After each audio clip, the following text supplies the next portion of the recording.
everybody. Dr. Dolores Fazzino here. Welcome to Pathway to Wellness.us. We are a group of 4 amazing powerhouse women with medical background, both clinically and professionally, and also alternatively. And we are here to help you on your pathway to getting better. Many of you probably are wondering what's next for you, have probably hit a roadblock on their pathway to health and having true wellness. And we're here to share with you our perceptions and also to answer maybe some of your questions that you may have in regards to what's your next move. We are from the East Coast and the West Coast, so East meets West here. And we're very excited to bring this project to you. So without further ado, I'm going to hand this over to Jennifer Tolo. And Jennifer, carry on. All righty. Well, good morning, everybody, or good afternoon, wherever you're from. I am from the East Coast, along with my colleague, Kelly. So we are coming together today to talk about stress and the stress response. And we are going to help you understand how, when you're caught in that fight or flight, we can have imbalances and get off our path to wellness and get stuck in the path of dis-ease, dysfunction, dysregulation, and distraction. So that's our focus today, is to talk about stress and how we can regulate or reset the stress response and reset the nervous system to get out of that fight or flight and into the rest and digest, or the parasympathetic. So did we want to introduce ourselves, ladies, and talk about our background, or are we just going to go right into talking about this topic? You know, Jen, let's all introduce ourselves briefly so people could get acquainted with us. Sure. Okay. I can start. I am Jennifer Tolo. I own Butterfly Family Wellness. I am an RN, and a critical care was my background, but with the challenges, health challenges of 2 of my 4 boys, it quickly showed me sort of where healthcare was lacking and the need for integrative health. So I became a Reiki master. I dove into nutrition and functional medicine.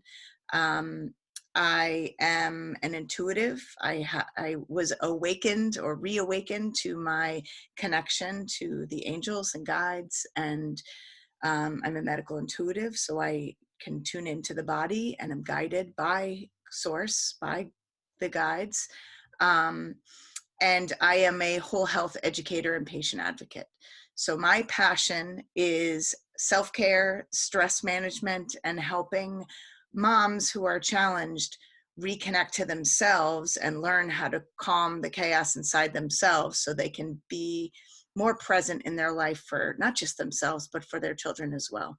So that's who I am and what I do. And I help teach people how to regulate themselves and tune into the messages of their mind, body, and spirit. Kelly, my other East Coast friend, would you like to introduce yourself? Absolutely. Yeah, I absolutely resonate with what you shared, Jen, especially from the perspective of being a mom. My background is in occupational therapy, specifically working with sensory processing disorders. So I have an integral knowledge of the central nervous system, the sympathetic and parasympathetic nervous systems. And for the past 20 plus years, I've been working with families, particularly with children in their sensory processing, how it relates to their function in school, their sleep.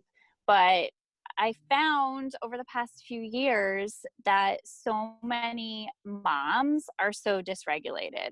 And it's one thing to help a child, but a lot of times I find there's a child that's not sleeping well, and there's a whole family that's suffering in some way, in a regulatory sense.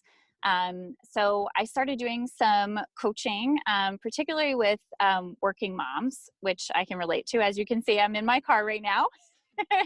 So Your Working moms office. never stop. It's my office, my office. So, but that doesn't mean that we have to be, always on and never off and exhausting ourselves and suffering in terms of our well-being. So, I have a company called Being Well with Kelly, and the true focus is to take working moms from burnout to radiating joy so they can light up the world. And my favorite way to do that is sleep. So I am really excited about our conversation today. Janet, would you like to introduce yourself? Yes, thank you very much. I'm Janet Doerr. I'm a medical intuitive and energy healer located in Tigard, Oregon, which is right next to Portland, Oregon. And how I got into this journey was I was in the stressful, high paced action of corporate life, corporate finance in high tech, publicly traded companies for quite a number of years. I have about 20 years of business background.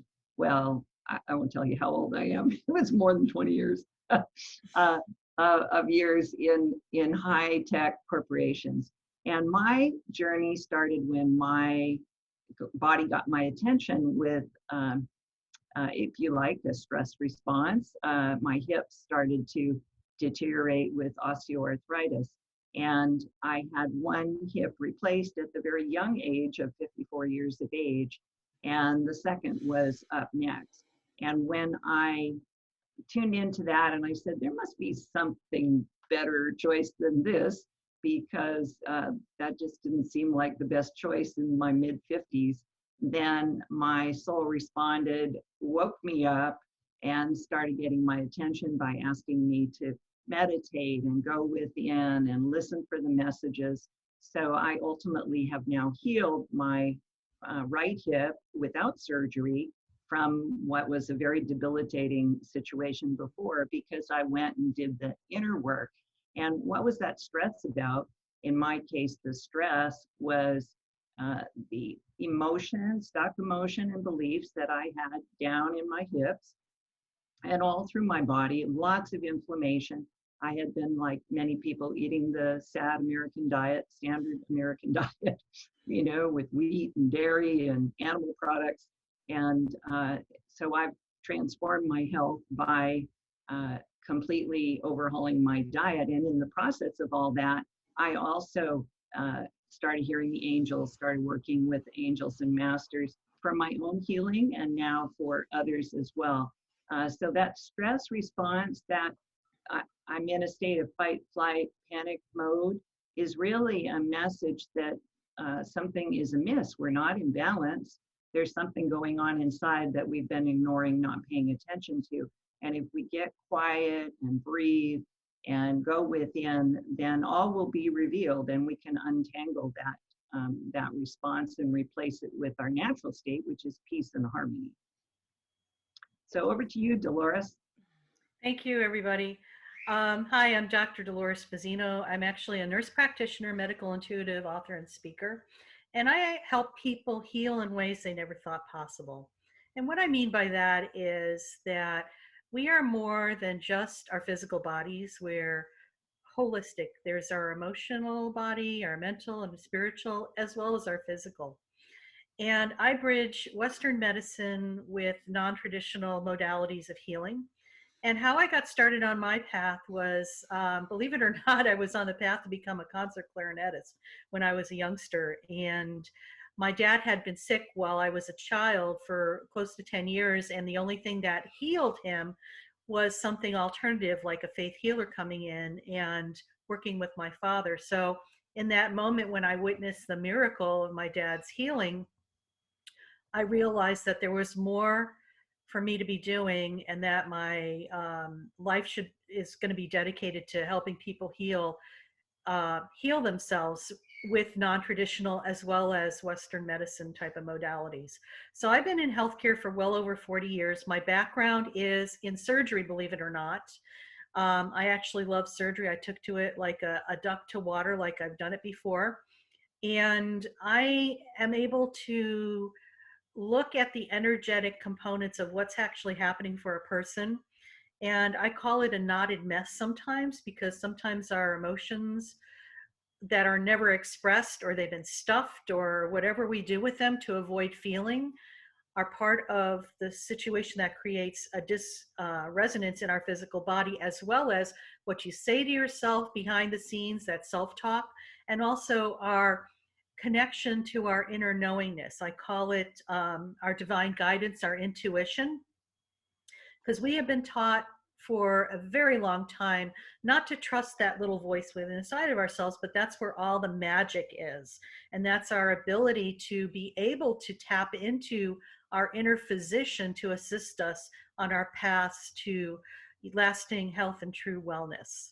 So I'm excited to be here, and I'm really excited that these group of women agreed to come on board with this, because we feel that what we have to share with everybody is very timely Yes, as we move forward in our paths towards the future. So let's talk absolutely. about our topic for today. Yes. Well, I can share with my personal experience what brought me to this topic. And I consider this topic to be the most transforming thing that I've been able to connect to, as far as how to regulate myself and my own nervous system. Because as a mom and as a self-proclaimed type A personality, one of my belief systems was that I have to do everything on my own. I have to be enough for everybody, right? But I forgot to be enough for myself. I was never enough for myself. So that belief system drives a lot of the behavior of so many moms that I know, and so many people I know, particularly women. We all sort of are trying to prove something and show up and be everything to everybody. Um, so I had two kind of health crises in my family. So my second son was born and had a massive stroke at birth, and subsequently from the brain damage and from the stroke, he's now 18, but he's had all sorts of challenges with mood, with emotional health, with his learning, with his physical body. Um, and it's really what awakened me, because to do for myself, I wasn't going to do some of the things needed for myself, but for my kids, there's nothing I won't do. And it turned out that everything I learned from my son who had the stroke, I needed later on when my third son, same day I found out I was having my fourth son, I found out my third son had leukemia. But it was really all that I had learned, and the awakening that I had started to happen, where I learned to tune in and trust my own inner wisdom, as Dolores talked about. I learned to not just go with what the doctors were telling me or what all the different specialists were telling me, but to really tune into what I know inside my inner gut.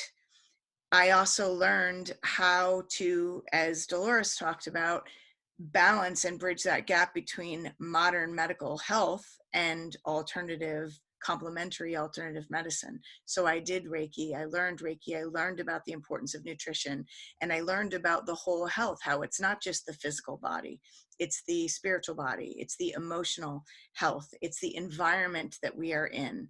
And all of that impacts greatly to our physical health, our mental health, and our well-being. So it wasn't enough. I was doing everything, and I call myself the warrior mom. I was in that fight or flight, trying to fix and show up for everybody, that my own health started to deteriorate. I started having migraines. I literally thought I had a stroke at one point, because I dropped my speech, my arm went numb, and I have little babies. And I thought, I can't go to the hospital. Well, who's going to take care of these kids? So I quickly learned that I needed to put myself on the map, and I needed to figure out a way to calm the chaos inside of myself so I could calm the chaos outside of myself, and take back control over my own health and my own happiness so I could be there for my kids, as Kelly mentioned.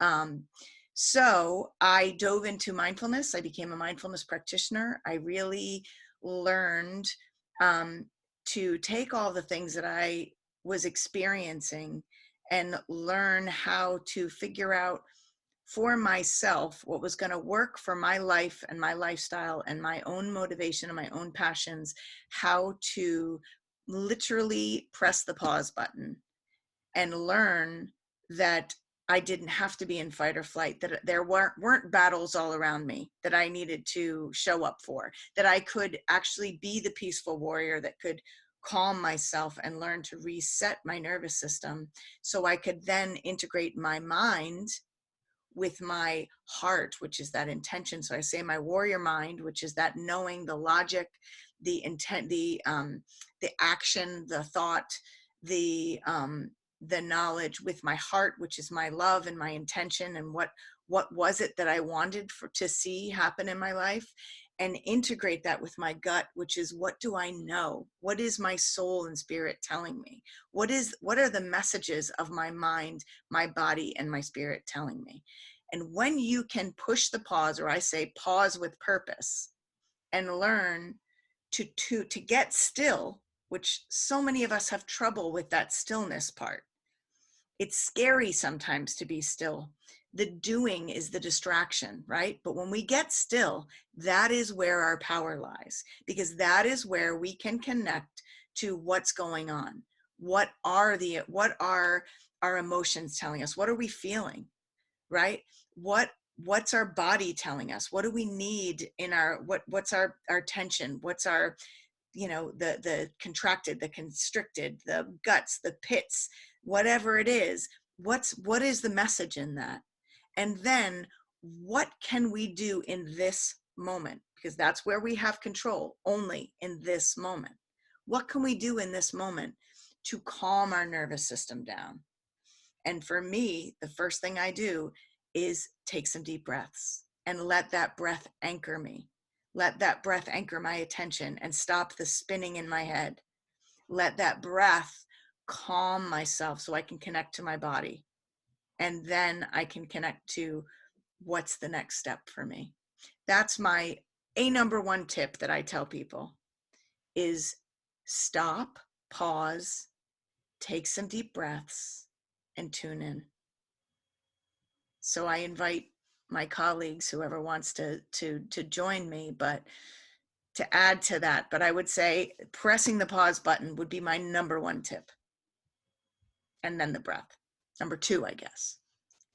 Yeah, they're perfect. They're perfect together, Jen. Yeah, I think what you were saying about being able to understand and reset your nervous system, that's something that's so important to me, even when I'm working with my little ones, for them to understand the things that I'm doing with you is because you can have some control over your nervous system. You don't have to be, stuck as the victim of circumstance and what's going on in your body. You can take some control.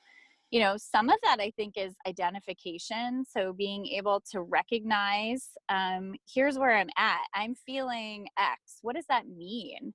And what's going on in my body that's giving me some cues about that. So to apply that to women, we have a lot of signs and symbols that show up in our body. Yes. Our gut feels constricted, our throat feels tight, we feel a little spacey in our head. These are signs, a warning sign, or a signal that something is going on that's not working for you. So I fully agree with your pause and identify, where am I feeling this in my body? Because what often happens is we become disembodied. Yes. Like you said, the stillness is uncomfortable because it's this acknowledgement of there's something not okay. And it's hard for us to sit in those spaces of not being okay, right? Everybody wants to say, I'm good, I'm fine, I feel great, but we all know when we ask somebody, how are you feeling today? And they say, fine, I'm great. You can see through that veil in front of their face. I'm great. I'm fine. I feel really good. My shoulders are up in my ears and I'm smiling really hard right now, but I'm great. Yeah. So I think it's okay to say I'm not okay. Yes. And I think one of the things that I noticed so much when I became a mom was this expectation of pushing oneself and putting everybody else first, especially this new little person in your life. And particularly going back to work, this expectation like that you're going to get back to where you were before. And you're going to not only be an amazing mom, but you're going to be an amazing employee, better than you've ever been. And you're going to push and push and push. And you could just sleep a little less, eat a little less. Don't think about yourself. Just go, go, go. And I'm just like a case scenario for that doesn't really work very well. You know, you end up an empty shell of yourself. Yeah. And we celebrate it, don't we? We celebrate, I got like 4 hours of sleep last night and here I am, I showed up, you know, like that's something to be excited about. The badge of And busyness. Yeah. the I badge want of to add the busyness, badge like, of perfectionism. Oh, yes. Oh, yes. oh, well, and you know what, Dolores, that's such a good point because that goes along with it. But I feel like we have this very societal norm that working moms are supposed to have it all together. Yeah. And you even hear messages like, well, ladies, you asked for this, you asked to have it all. So here you go. You can be a mom and you can go to work and you can do all this. You should be able to do it no problem. P.S. I've heard that from a lot of women. So this is not just, you know, men who don't understand the experience and expectation. And it's from other women who are creating these ways of being that we try to like continuously measure up to. It's like Mean Girls in your 30s and 40s, right? So I call BS on that and I say, no, you don't have to have it all, be it all, and do it all. Doesn't mean you can't do a lot of what you want. I actually believe you could do everything you want to do, but you can't sacrifice yourself as the primary way of achieving that. And that's where I found I personally fell apart. You know, way more sick days than I probably needed, migraines, like you said, stomach issues, and emotional distraughtness, like not being able to pull together emotions, crying at times that were inappropriate, you know, just having like a really difficult time doing everything for everyone all the time. Yeah. So I don't do that anymore. I don't have that expectation of myself. And the perfectionism piece is huge. You know, this sense of we need to do so exceptionally well at everything all the time, or we're not okay, or we're not good enough. Kelly, I think that that's an important point that you just made up that maybe I'd love for us to touch on, which are, what are those signs and symptoms that you are in stress overload? What does it feel like? Because some people, I think, don't even realize that they're stuck in this fight or flight. So you just touched on some. Dolores, do you have a couple of fight or flight symptoms to? I think, you know, this is so appropriate for this time because half the time we are so disconnected from our physical body. Yes. Signs are there, but we have like disassociated ourselves. Yes. Like call Or it normalized. somebody energetically, it's like you're a talking head and the rest of your body is like someplace else. Right. Right. So, well, it's normalized. Those feelings, those physical symptoms are like normalized. Right. But also the thing is, we've been led to believe that this is what normal is.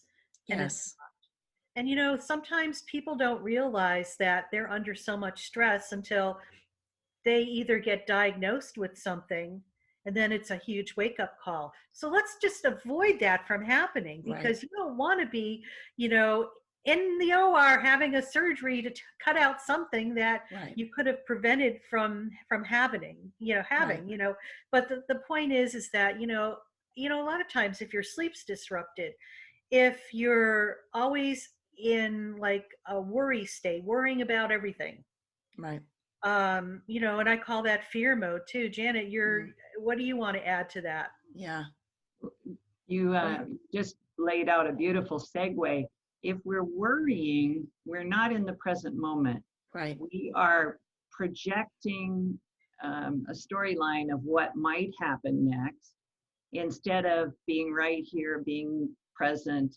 So one of the things to add to what others of you have said, take that pause, take some breaths. If we literally take our hand and put it on our heart and intend to pay attention to what's going on underneath the hand, then that gets us in our body, because energy flows where attention goes. So Yes. where we place our hand and then say, okay, now I'm going to take a few breaths. If I'm worrying about the future, literally we're creating things we do not want. So worrying is creating things we do not want. So rather, if we just say, no, I'm going to choose to be here now in my body, take a few breaths, all is well. Anything that I'm thinking might happen, that's not something I, would choose. Well, I retract that thought, come back to now and go, oh, what would I rather experience? So part of the stress comes from people feeling, one, not supported, which ties into what you've said, thinking that we have to do more than we need to do in truth, Right. and that we're going to do it all by ourselves. So that's number one, the feeling not supported. That's how I got osteoarthritis in my hips. Yeah. Because that's where the hips store feeling secure, safe, supported. So if we're not feeling supported, we can literally physically destroy our hip joints. And I know, because I did it. Well, and how many women are tight in their hips? They talk Yes. about the tightness in their hips. Yeah. So that's another clue. You talked about symptoms that we're holding, is if any part of your body is constricted. You got shoulder pain, or your neck, or someone said about, the shoulders are now reaching the ears. No, the shoulders are supposed to not touch the ears. Let's come on down. If any of our joints are tight, what that indicates is that we are literally not flexible. So at one point I said, I choose to become more flexible again, because after my surgery, I've kind of gotten tightened up. So I thought, okay, I'm choosing. So I made the I am statement. I am flexible. Well, what was very interesting is, and I started doing yoga and some physical stuff too, but what showed up immediately after that was a friend who needed my help. And I thought she said she needed my help in a certain way, to which I agreed. So I get in my car and I take her out, and we're driving around. And then she changes the plan on me. And now she wants me driving her around to do something else. And I found myself tightening up. So while she's doing what she's doing, and I'm sitting in the car thinking, I didn't agree to this exactly. I agreed to be her chauffeur because she had a concussion, she needed help. But the big message was, I was not being flexible. Right. I was claiming that I was choosing to be flexible, but there in the moment, when given a chance to relax, go for the flow, I offered to drive her around for the morning. What difference does it make now that the plan has changed? I mean, really, I offered 3 hours of my time in my vehicle to help her out. What difference does it make that we're now going somewhere else? It was just me and this sense of trying to control what was going on in my reality in that moment. So it was very, very powerful to say, what is it? I am flexible was my new choice. Instead of, oh, my joints hurt. Every morning I would get up and go, oh, my joints are so stiff. I am so stiff. Well, okay, time out. What was I creating? The embodiment. Okay. So when I caught myself, then I said, all right, I'll say I am flexible. And then what followed from that was, well, some yoga classes would be very helpful. And to notice where in my life I'm truly not flexible. I wasn't allowing myself to be spontaneous, to be in the moment, just flow in the moment. So, so getting out of projecting ourselves into the future, that will keep us in the present moment, because really we've only got this now. We're here now. The other stuff can change. So, and the control piece, I will say, and I touch on this a lot with people, is you have control of your choices, your actions, and your reactions only in the present moment. Absolutely. But so many of us spend so much time and effort trying to control all the aspects of our lives that we don't have control of, like other people's choices, other people's actions, that we are this tight grip on the steering wheel of life. We're trying to control all these things. And then we wonder why we are so exhausted, why we are so, our stomach is churned up. One of the symptoms is too, when you have digestive issues, well, you have to be at rest and relax your nervous system in the parasympathetic nervous system in order to rest and digest. And when we're trying to control everything and we're wearing our shoulders up as our earrings, and we're tight in our hips because we've got the weight of the world on our shoulders, and we're trying to control everything and project outcomes, and we've got expectations on here and expectations on there in ourselves, no wonder why we're so exhausted and tense and tight all the time. Oh my God, I could so relate to that. It's just like, I'm a recovering perfectionist. So I like to say that I'm still a work in progress. However, one thing I do want to touch on too is like sometimes what people find that there's all the guilt that they should be doing something, Yes, but the also the shoulds. shame, the guilt, and the shoulds. So what happens is that, sometimes our self-talk, when we're making a change like that, we feel guilty because we should be doing this or should be doing that. Who made that up? Mm, So I think a lot of times that comes from our ancestral lineage too. Pay attention to how things were happening in your household, because yes, we take on those behaviors from generation to generation to generation. yes, And I also believe too that we're in a time period where we can heal those generational lineages by yes. what we do right now to do something different. And recognize what worked and what doesn't work, Right. right? We're on And automatic yes, sometimes, and the automatic needs to stop. And when we look back at, we're living through a pandemic right now, but a year ago the proverbial merry-go-round came to a stop. right. you Mhm. know for the longest time people have been in doing mode, doing, Yes, doing, yes. and we thought that that was normal. And they Now forget that to the be. They don't know how to be. Yeah, Exactly. And so that's yeah, where we're at right now, is learning how to be. And right. learning how to be sometimes is having time with yourself. What a concept. Having a Yes, relationship with yourself. Oh my yes. God. That's a scary thought for some people.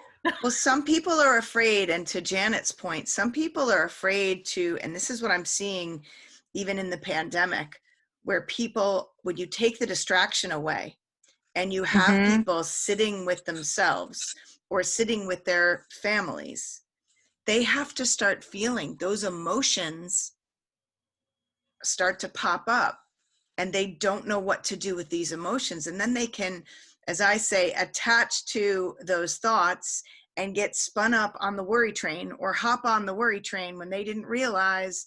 And all of a sudden, they've attached to this thought that's taking them to a destination that they had no intention of going.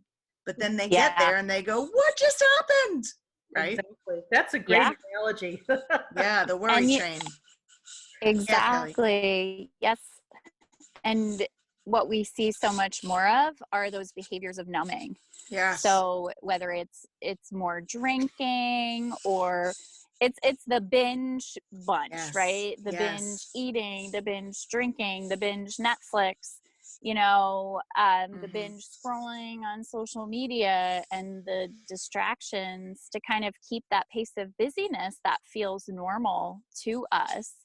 um, I will say the first couple weeks of the pandemic for us, I was like, okay, I'm going to work from home. I'm going to facilitate kindergarten through home. It's going to be great. My husband was working in a warehouse, so he was able to keep going to work. I'm like, this is going to be fine. We can do this. A little more caffeine, a little less sleep, a little more push. And I was like, okay, yep. So 2 weeks is how long it lasted before I was crying on the bathroom floor, called my husband, called my boss. Like, how do I take a sick day? Say to my husband, I can't do this anymore.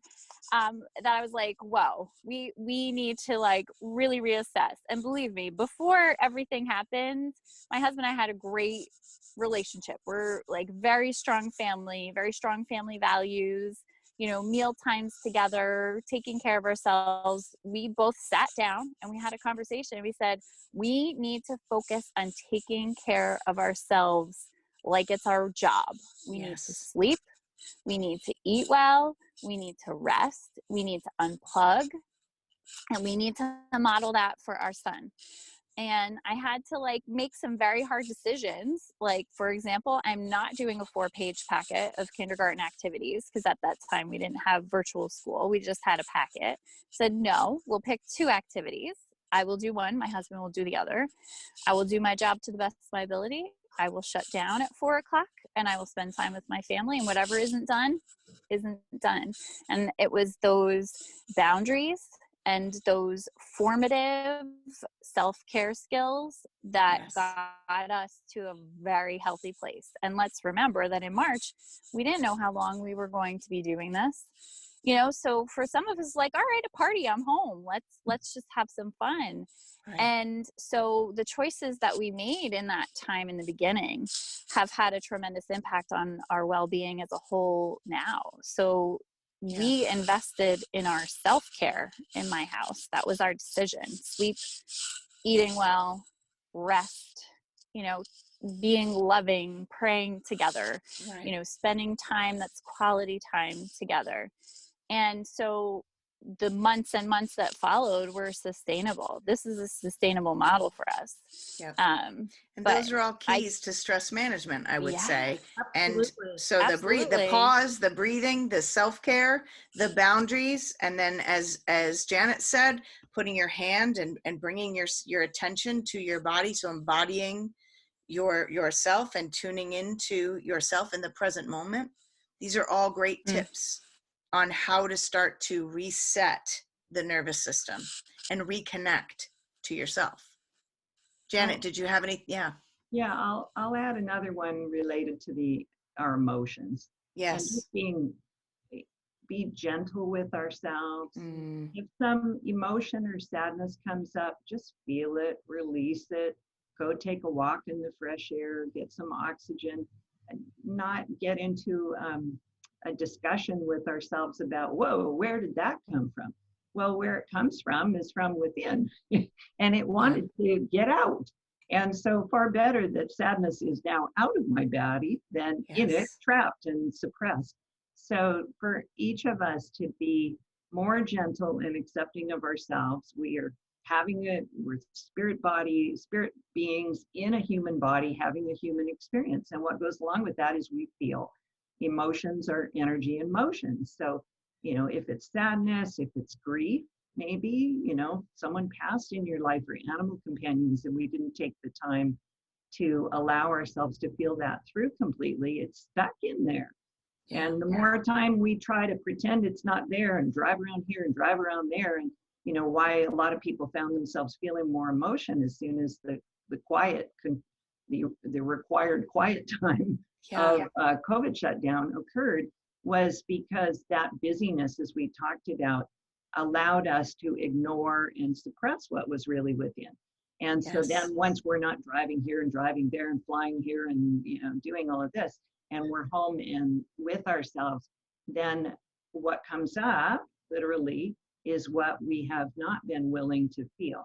So for us to be gentle with ourselves, if we're feeling emotional or we feel frustrated, you're doing something on the computer and it isn't working, and this little volcano of energy literally, you know, charges up, you know, out of you. Well, that's a blessing. That was trapped anger and frustration that wanted to emerge. The little thing with the computer was just the wonderful gift we experienced, the excuse for that energy to come up and be released. So if we're gentle with ourselves, acknowledge that what we're feeling is releasing. It doesn't make us an angry person. It makes us a person who's willing to release some stuffed and stored anger from another moment. If we're have you know, some tears come out, it doesn't mean we're a sad person or, whoa, what's happening to me? I'm getting depressed. No, we're releasing some sadness from some other moment. We don't even need to know what it was, you know, when it was trapped in there, how long, is it my ancestors? Is it all of my life? It's just the blessing that it's coming up. So I will add to the how not to be stressed, be gentle on ourselves, and also be gentle when we witness family members and people we love also having some emotion come up. You know, maybe in a partnership, husband, wife, you know, the partner may be having some, you know, come up through them. don't take it personally. Beautiful. And in my case, in my relationship, my husband, there was a period of a couple of months where more of this was kind of coming up, and he would, get this, but then he would say something to me with that tone of voice. So what I would say to him is, hey, I honor that you've got some anger, frustration that's coming up. That's fantastic. I just ask you not to direct it at me. When you feel it, would you please go take a walk, feel the energy, let it release, and then we'll have a much more pleasant conversation.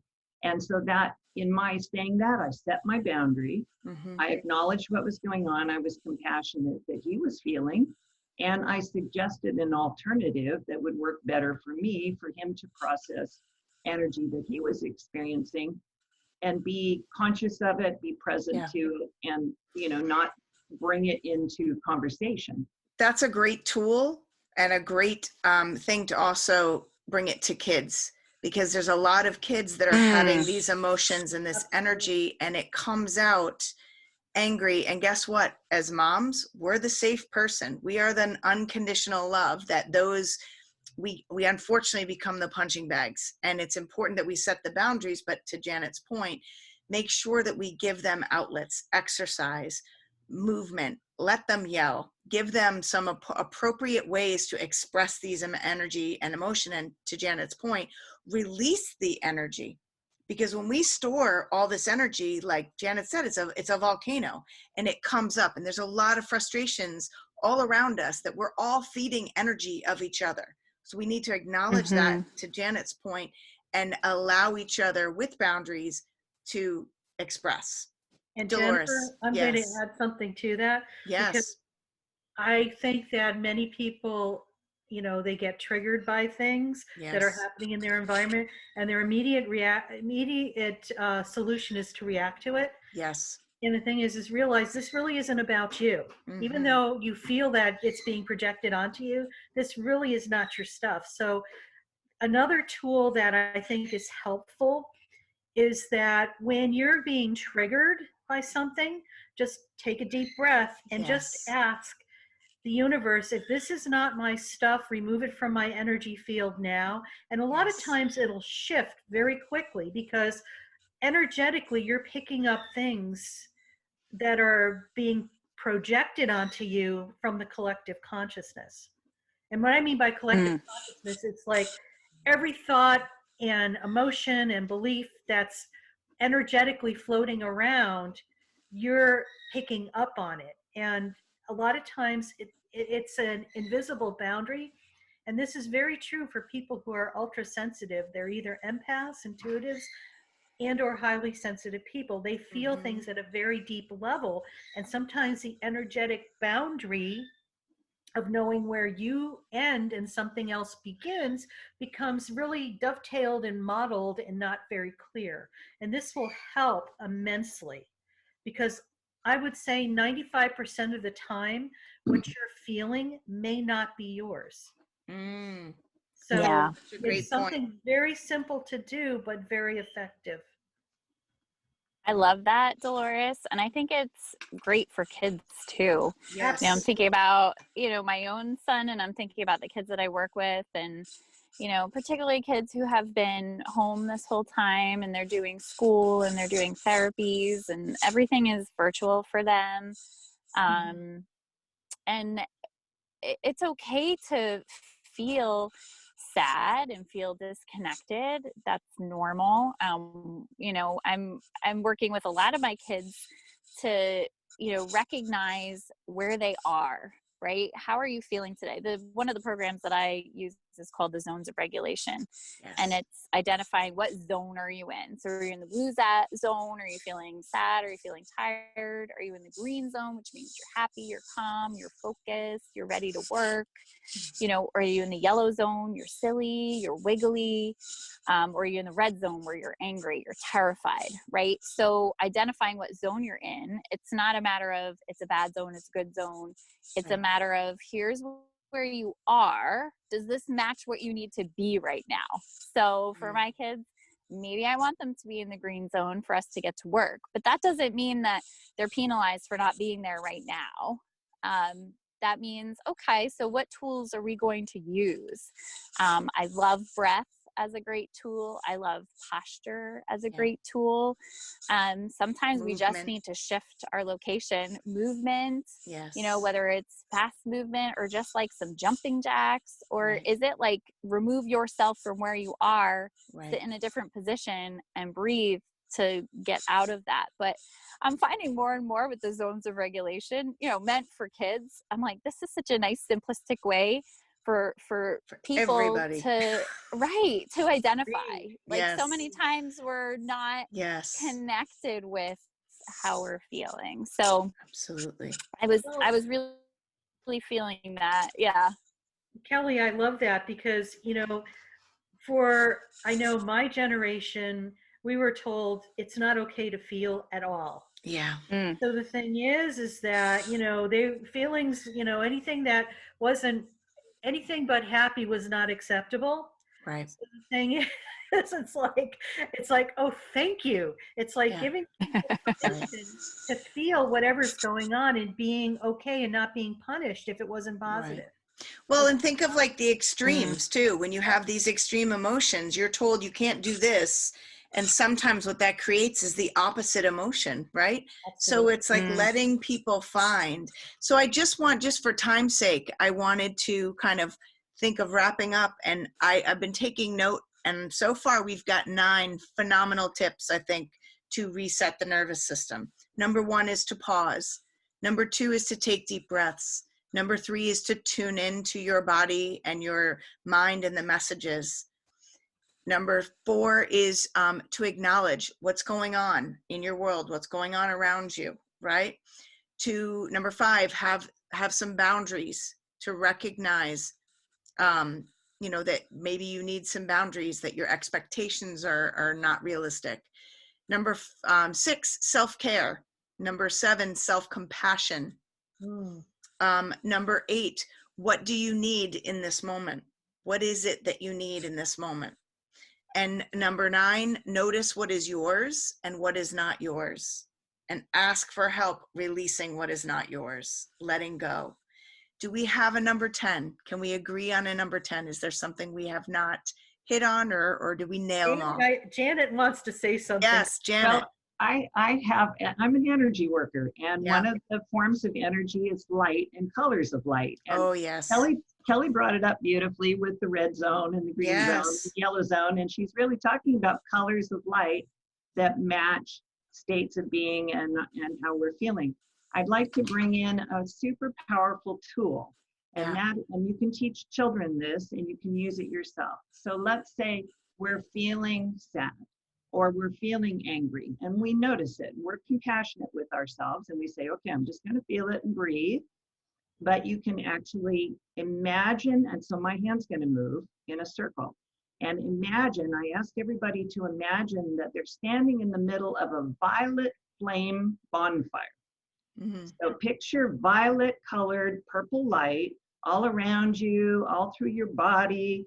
And for the children, you can say, let's put a violet flame bonfire in the middle of the room, and let's all go dance around and jump through the violet flame. And what it will do, this color of energy actually transmutes instantaneously lower frequency energies, anger, deep sadness, grief, and transmutes them back to white light. Violet is a mix of pink, which is divine love, and blue, divine power and protection, will. So Mother God, Father God in the pink and the blue, and together it's violet. So anybody can do this, and you can, parents, you can teach your kids this. They're having a rowdy day, they've got anger in their body, you just say, okay, let's get in the middle of the room and dance through the violet flame. And everybody get in there and just jump around and see violet flame light. Kids are very good at this because they can imagine. And we all just dance around, and you will watch how it will instantaneously transmute those lower frequencies back to the light, and everybody will go, oh, that's better. Shall we carry on? So when we're emoting, and it's simple, And anybody can do it at any I've age. seen it with a violet breath too, as far Yeah. as like breathing and picturing sort of this violet ball behind your throat as you inhale, and then Yeah. as you exhale, almost closing your throat because it opens that expression, that throat chakra. Exhaling sort of that violet breath of fire. Yeah. I've heard that dragon. too. It is like your dragon breath, Yeah. exactly, but purple dragon, Yeah. purple power. I love it. Beautiful. So anybody can work with this. And so when we're being compassionate, I'm feeling sad, I'm feeling angry. I can feel it, but then it's like, okay, now I've spewed it into the room. Yes. And now the next person who walks in the room goes, whoa, what was going on in here? Yeah. Because we do feel it, right? We feel if Yeah. you walk in a room where kids have been angry, you Mhm. feel it, you sense it automatically. So get busy with the violet flame. And I use my hands as an energy worker. I spin it and I move it counterclockwise, which is the unwinding of the energy, as opposed to clockwise, which is winding it in and winding it up. Yes. So unwinding with moving our hand in a counterclockwise, and see that violet flame just dance through it, over your head, all through your body. And, it goes along with some of the beautiful techniques Kelly shared about what to do with the children. So And Kelly, we can all do this. I will say too, I think at least from my work with kids, from my work with parents, I think it's very important that adults do this as well as kids. Don't put this on kids to do, but you do it as well, because our energy and our dysregulation of our energy is going to affect the energy of the children around us. So whether you're a teacher, a healer, a therapist, whatever it is, we all need to kind of be a part of the solution as well. Absolutely. Absolutely. Yeah. Okay. All right. Well, this concludes our discussion today about regulating the nervous system. And we just gave you 10 beautiful tips on ways that you can take back your power over your life and reconnect to your mind, body, and spirit, so you can be nice and grounded and regulated and in the present moment to be your most powerful, positive self. Be well, everyone.